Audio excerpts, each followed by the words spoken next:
Hello everyone and welcome back to the channel. Today I want to discuss with you why I bought a house in October of 2022, what my interest rate is, and some of the main considerations I took whenever I was making this large financial decision. So let's get into it. So let's take a look at some of the considerations I used. Number one, I'm getting married in November of 2022.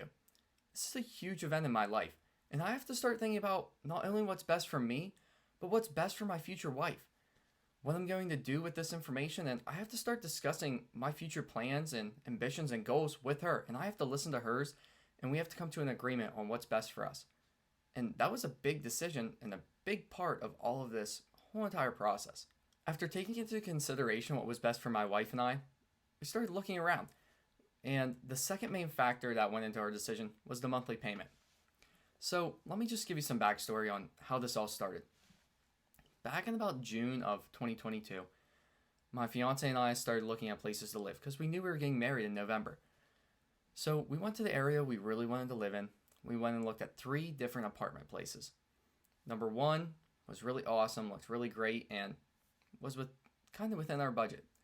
Number 2, another really nice place, but was a little out of our budget. And number 3, when I looked at, it was definitely okay. We easily could have lived there.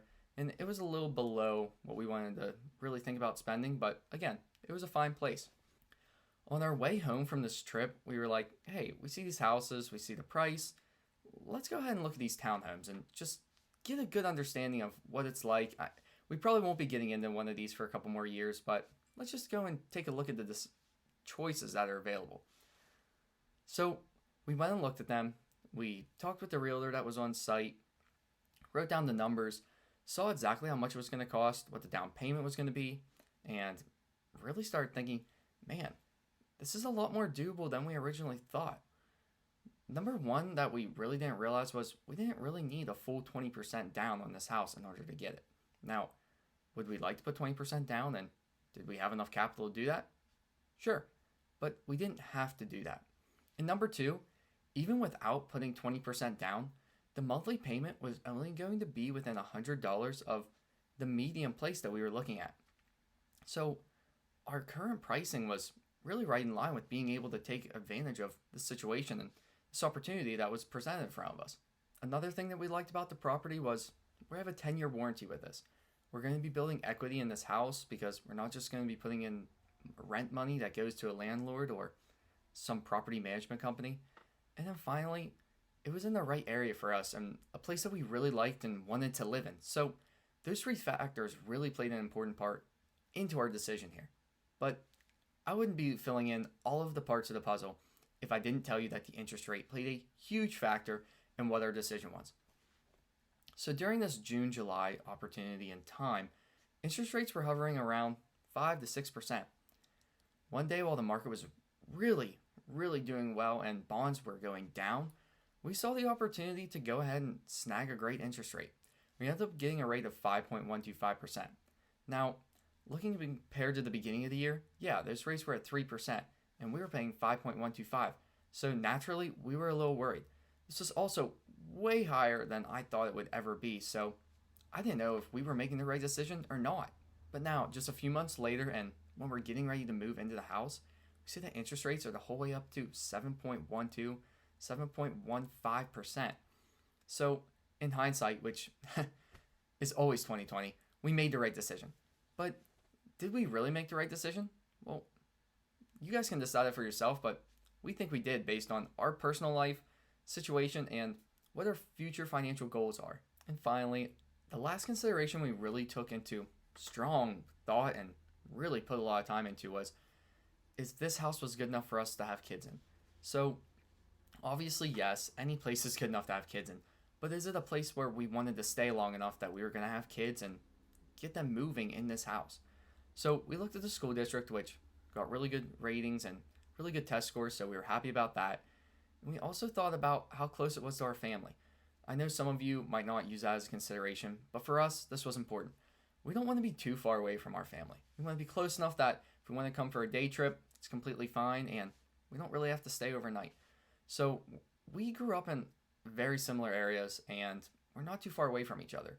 And it's going to be about an hour and a half to get back home. We like that amount of time. Gives us a good fun trip to get down here, but we're not so far away where it's like, man, do I really want to go home this weekend? Is it long enough to see my family, considering how long the car ride is? We don't have to take that into consideration. It's a short enough car ride. It doesn't really matter. We can come here just about at any time. Finally, I want to address the elephant in the room. As the housing market is looking more and more like it's going to crash, why in the world did we make this huge financial decision that could possibly be a huge mistake? Well, there's more to it than just that. We made the decision based on the considerations we just talked about. Number one, the interest rate was at a price we were comfortable at. The monthly payment was also at a price point we were comfortable at.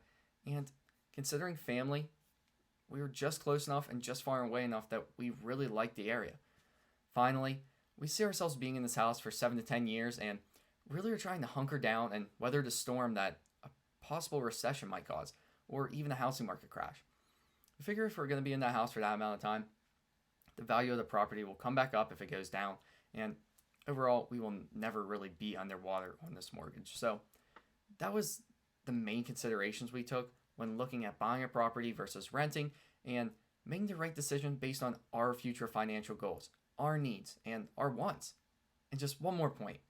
It's really important to note that, yeah, we did get a rate of 5.125, and we are happy with that. But something else to point out here is we do believe that there's going to be an opportunity to refinance in the future. We don't know how soon that is, but within the next 7 to 10 years, we really do think that's going to be an option. So we 100% do plan to refinance as soon as rates start going down a little bit more than our current 5.125 rate. Okay, guys, that's all I have for you today. Thanks for checking in. Go ahead and leave a comment if you think we're making a huge mistake or whether this is the right choice for us. Also, be sure to like and subscribe, as I don't want you guys to miss any of the content we have. We're going to keep doing this economic data information. We're going to talk about the Fed minutes later this week and in the next week. And now we talked about this house, I'm also going to give you a small home tour next week. So be sure to stay in tune for that. Otherwise, I'll catch you in the next one.